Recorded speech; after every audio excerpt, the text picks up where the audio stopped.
It's one small step for man, giant leap for mankind. As the greatest demonstration for freedom in the history of our nation. Historia universal contemporánea.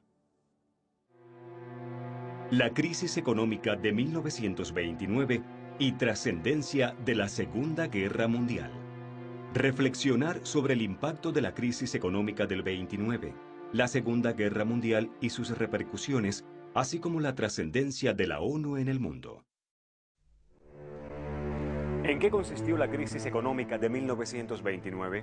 ¿Cuáles fueron las consecuencias de esta crisis en los Estados Unidos y en Europa? ¿Qué factores influyeron para iniciar un nuevo conflicto bélico mundial? ¿Cómo cambió el mundo con la Segunda Guerra Mundial?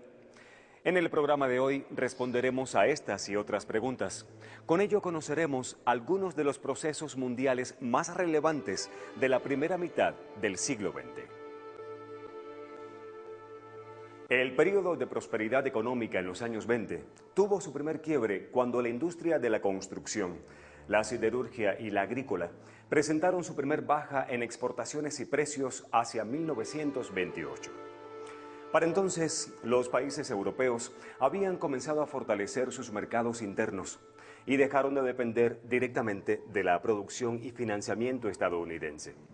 Hacia 1929, el bienestar económico se terminó con la caída de la Bolsa de Valores de Nueva York, lo que provocó la quiebra de innumerables empresas en las que miles de norteamericanos habían invertido su dinero en los últimos años. Después de la Primera Guerra Mundial, Estados Unidos queda como una de las potencias triunfantes de este momento. Y esto hizo que tuviera un poder adquisitivo mayor sobre todo para Europa. Y es cuando a los empresarios norteamericanos y al gobierno norteamericano se le ocurre esa idea, que podemos decir genial, de que hay que lanzar el consumo de masa, que el consumo va a ser el motor de la máquina económica. La economía norteamericana no se da cuenta de nada. Por el nivel de confianza que existía entre cada uno de los sectores. Termina la guerra, desaparece ese mercado, porque ya Inglaterra, Francia, Bélgica se vuelven autónomas, recuperan su territorio y se alimentan solas. Pero todo eso hace que la extraordinaria máquina industrial y agrícola norteamericana pues produce demasiado. Se pensaba que los actores particulares iban a tener la suficiente inteligencia o capacidad o información para poder corregir los sesgos del mercado. Sin embargo, no fue así. La prosperidad de la década de los años 20 también produjo importantes avances en la ciencia. En medicina particularmente, ocurrió un hecho revolucionario al descubrirse que la penicilina servía para curar infecciones. El científico Alexander Fleming dio a conocer su descubrimiento en 1929 y con ello dio inicio la era de los antibióticos, mejorando de manera notable la esperanza de vida de las personas en casi todo el mundo. Las primeras medidas de solución que tomaron los Estados Unidos ante la recesión económica fueron retirar las inversiones del continente europeo y limitar el crédito. La máquina económica está totalmente atorada. Los bancos quebraron. Hay 12 millones de parados. La producción nacional de Estados Unidos cayó a la mitad. ¿Cómo salimos de la crisis? Tenemos que establecer una estrategia para salir de esta crisis. Fue más bien un desajuste entre tratar de mantener la alza de los precios en un control desmedido. El New Deal principalmente lo que buscaba era contener este gran problema que se tenía, sobre todo con una gran masa laboral y una gran masa de desocupación generalizada. El gobierno, los gobiernos, los estados intervengan, ¿no?, en más aspectos de la vida de sus sociedades con la finalidad de resolver los problemas sociales. Es decir, es una nueva manera por parte del Estado de entrar en la economía. En Europa, la crisis repercutió en los ámbitos social y político. Se suscitaron revueltas sociales como resultado del descontento y se favoreció la instauración de regímenes autoritarios y dictatoriales. Estos gobiernos se valieron del nacionalismo para consolidar sus regímenes y emprendieron una política expansionista. En este contexto, el mundo quedó dividido básicamente en dos sistemas políticos: la democracia liberal, cuyo principal representante eran los Estados Unidos de América, y el totalitarismo, que estaba asociado por un lado con el socialismo soviético y por otro con el nazismo en Alemania y el fascismo en Italia. En el caso de Alemania, en 1933, Adolfo Hitler arribó al poder prometiendo la gloria y expansión de la nación. Reactivó la industria armamentista y desafió a las potencias triunfadoras en la Primera Guerra Mundial. Para lograr sus objetivos al exterior, creó junto con Italia y Japón el eje tripartita Berlín-Roma-Tokio, basado en la expansión y repartición del mundo. Con estas naciones acordó respetar las zonas de influencia de cada una y apoyarse mutuamente para vencer a los países que se opusieran a sus objetivos. Hitler declaró su desprecio hacia los judíos y otros grupos, como las personas homosexuales y los gitanos, por considerarlos inferiores a los alemanes de raza aria. Por esta razón, comenzó a perseguirles y emitió una serie de leyes discriminatorias que les despojaron de sus derechos. Más tarde, en 1942, el gobierno alemán emprendió una campaña de exterminio sistemático de la comunidad judía.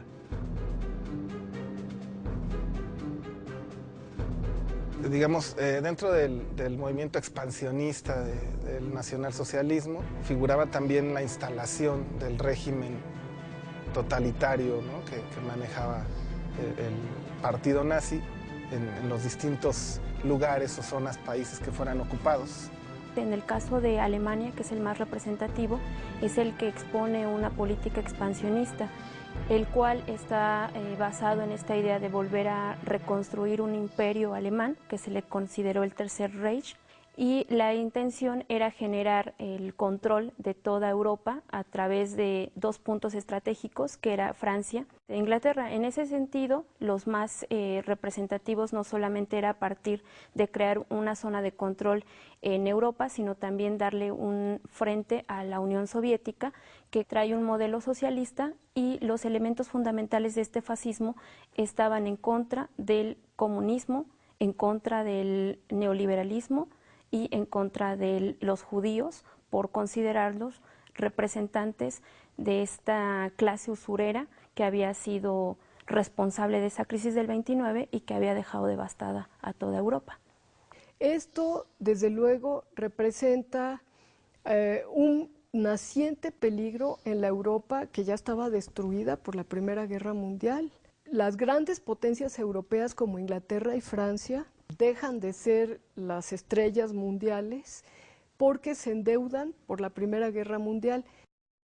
Durante la Segunda Guerra Mundial, la tecnología se desarrolló al servicio de la industria bélica. El poder de las armas era cada vez más devastador. Esto fue aprovechado por los contendientes, sobre todo por Alemania, al comienzo del conflicto. Al iniciar la primera fase de la guerra, los nazis lograron penetrar fácilmente y conquistar un extenso territorio, gracias a su moderno armamento y a la estrategia militar que emplearon, conocida como la Guerra Relámpago. Esta consistió básicamente en el uso intensivo de tanques, aviación, carros de combate y artillería letal para derrotar al enemigo rápidamente. La estrategia para Alemania, y básicamente empleada por Hitler, fue a través de la geopolítica, en la que se establecía que quien controlara la zona central de Europa iba a tener el dominio de todo el mundo. Y para poder llevarlo a cabo, los militares desarrollaron primero la estrategia de la raza aria, en la cual se consideraban una raza superior que podía tener estos elementos fuertes para ser los dirigentes de este nuevo mundo. Lo que hace Alemania entonces es justificar que hay territorios con presencia alemana o presencia de esta raza aria que le corresponden de manera histórica. Y el primer paso a recuperar estos territorios es Polonia. Inglaterra y Francia le dan un apoyo a esta primera intervención, adjudicando que pues precisamente no se había dado este apoyo por parte del Tratado de Versalles y que era como la deuda pendiente que se tenía. Se le da el apoyo también para frenar un poco el expansionismo de la Unión Soviética y de esta forma se empieza a crear la estrategia ya de avance, no solamente a Polonia, sino también a países como Luxemburgo, también se da el avance a Checoslovaquia y posteriormente pues ya se va a venir la ruptura con Francia y con Gran Bretaña, en el que ya se va a dar la expansión hasta esos territorios. Después de la invasión a Francia, a mediados de 1940, Alemania comenzó el ataque aéreo a la Gran Bretaña, la cual se defendió desesperadamente y logró rechazar a sus agresores. Después de esta derrota, el ejército nazi dio un giro repentino al conflicto al dirigir su ofensiva hacia la Unión Soviética en 1941, desconociendo el pacto de no agresión que había firmado con Stalin, líder de Rusia, 2 años atrás. El primer encuentro que se da, operación militar denominado Operación Barbarroja entre Rusia y Alemania, va a ser de manera favorable para Rusia. Porque también la Unión Soviética está en expansión, o sea, podría parecer que estamos hablando solamente del expansionismo alemán, pero también Rusia se está extendiendo por el mundo, también Japón.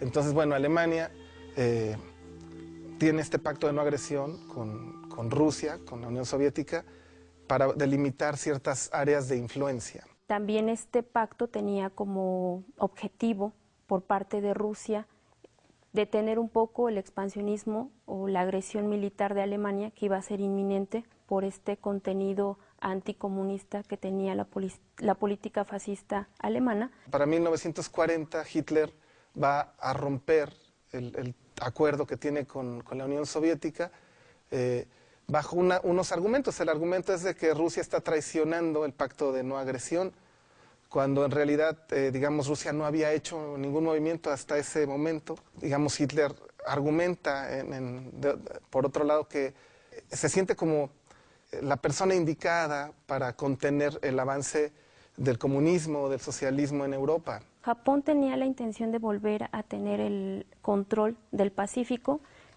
iniciando primeramente con China, se vuelve a una agresión militar, posteriormente se va a tratar de expandir algunas regiones, islas de Oceanía. La estrategia de Japón para avanzar en el Océano Pacífico fue generar operaciones militares al mismo tiempo en varios territorios.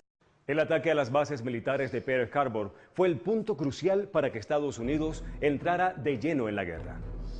Para contrarrestar la alianza de los países del eje, Berlín, Roma, Tokio, se conformó otro bloque denominado los Países Aliados, integrado por Francia, Gran Bretaña, Estados Unidos y la Unión Soviética.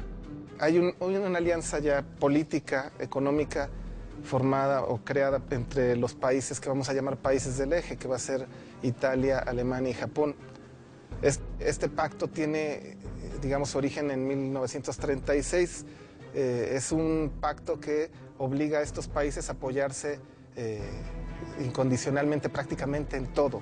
Estados Unidos entra a la guerra a partir también del avance de Japón en el Pacífico, y entonces se responsabiliza a Estados Unidos por tener este equipo armamentista más fuerte y sólido para frenar un poco la expansión. Si ya decimos hay una alianza entre Italia, Alemania y Japón, bueno, pues Estados Unidos se une a Inglaterra, a Francia y bueno, y a la Unión Soviética ahora, porque la Unión Soviética también ahora está en contra de Alemania. Entonces crean, digamos, este bloque que va a ser el bloque aliado. Los factores trascendentales fueron la operación que se realizó en ataque de Japón a Estados Unidos en la base militar denominada Pearl Harbor en 1941. Y bueno, esta guerra se va a alargar un poco más porque Japón se resiste a rendirse, y entonces Estados Unidos tomará la decisión de atacar Japón con este nuevo armamento que tuvo tiempo de preparar y de probar. Y bueno, eligieron, entre varias ciudades japonesas, eligieron estas dos, Hiroshima y Nagasaki, por sus condiciones geográficas, su número de población, porque eran ciudades en las que se encontraban algunos elementos importantes para Japón para mantener la guerra, ¿no? Y bueno, pues Estados Unidos toma la decisión, ¿no?, en agosto del 45 de lanzar la bomba atómica en las ciudades de Hiroshima y Nagasaki. En agosto de 1945 terminó la Segunda Guerra Mundial y los hechos que se desarrollaron en esta cambiaron las condiciones sociales, económicas y políticas del mundo. La Organización de Naciones Unidas es uno de los instrumentos, de las instituciones más importantes que tiene el mundo hoy en día. Y se funda, desgraciadamente, a raíz de algo lamentable, que es la Segunda Guerra Mundial. El trabajo de Naciones Unidas se divide en 3 grandes áreas y las 3 están interconectadas. Uno, desde luego, sigue siendo el trabajo en pro de la paz y seguridad internacionales, promoción y protección de los derechos humanos, de todos los derechos humanos a nivel mundial, y el impulso al desarrollo, el desarrollo entendido como la calidad de vida de las personas. Del 45 a la fecha, la organización ha evolucionado y ha cambiado, como ha ido cambiando el mundo también. Y hoy en día ese nuevo planeta cada vez más interconectado, cada vez más relacionado entre sí, y las Naciones Unidas tienen un fin común, que es ser un espacio para la resolución pacífica de conflictos. Es decir, que dos países que tuvieran una diferencia de opiniones, una diferencia comercial, una diferencia por fronteras, tuvieran un espacio neutral donde se pudieran poner de acuerdo. Acá se buscaba fines más grandes, la calidad de vida de todas las personas, la promoción de los derechos humanos y desde luego la paz y seguridad internacionales. Son problemas sin fronteras y requieren soluciones multinacionales. El mundo probablemente ha cambiado más en estos 70 años después de la Segunda Guerra Mundial que en el resto de su historia. Los conflictos han evolucionado también después de la Segunda Guerra Mundial, de ser conflictos entre estados, a evolucionar en conflictos cada vez más internacionales. Por ende, las Naciones Unidas han tenido que irse adaptando también a esos cambios de realidad. Hoy en día, en ese sentido, tenemos un mundo en el que conviven grandes soluciones con grandes problemas. El fin de la contienda dio paso a una reflexión sobre las terribles consecuencias de los conflictos bélicos y sobre el papel de la ciencia al servicio de la industria armamentista. En este sentido, mucho se ha cuestionado, por ejemplo, sobre la pertinencia del uso de las bombas atómicas para poner fin a este conflicto. Es momento de despedir el programa, pero les invitamos a conocer lo que sucedió en el mundo en la segunda mitad del siglo XX.